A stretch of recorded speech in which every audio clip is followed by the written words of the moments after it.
You always hear me talk about discipline over motivation, how you should not rely on motivation to get your workout done. Motivation comes and goes. It's really not consistent. Therefore, it would be impossible for you to stay consistent relying on motivation alone. So you gotta rely on discipline and habits. And the comment that I always get whenever I post a video like that is, Justin, it's easier said than done.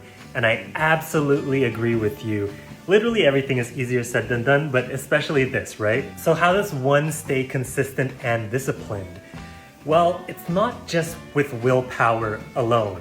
If you have strong willpower, great. But for long-term success, you're gonna have to rely on some form of automation, habits. A habit is something that you do unconsciously, and if it's a good habit, if you don't do it that day, you might kind of feel off your game. There's no willpower involved, you just automatically go for it. I'm saying this because I developed many habits, one of which I just became conscious of. As I was planning to do my daily walk or jog outside, I saw that it was raining really hard, and I'm still kind of unsure of the forest fire smog situation, so my body just automatically went to the treadmill and then turned on the settings and decided to go for a little walk indoors. I didn't overthink it, I didn't cancel my routine, I just up and did it. And on the days where I'm not able to do it, I feel off my game. At this point, it doesn't require any willpower or motivation, I just need to do it and I want to do it, but even better, I automatically up and do it. Now, of course, when you want to start and create a new habit,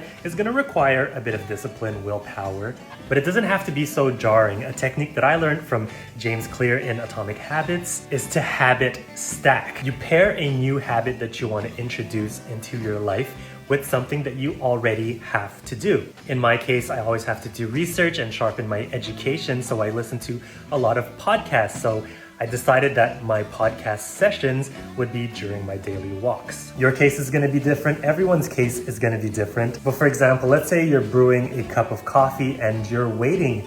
Instead of just waiting there, you can focus on some balance exercises. You can do stuff on the kitchen counter like I show. You're at the mall or at your office, you see a flight of stairs versus the elevator. Maybe take the stairs instead of the elevator. You have to get to your destination anyway, so this is a gentle way to introduce this new habit of getting healthy. Just a thought that I had on the treadmill and I wanted to make this video. I usually watch TV when I'm on here, but the remote is so far away I forgot to get it. Oh, by the way, that's another example of habit stacking. I actually have a TV here, so I like to watch movies or TV shows from time to time, and the best time to do it is when I'm jogging or running indoors in my garage. Something to think about. Hope it helps. You got this.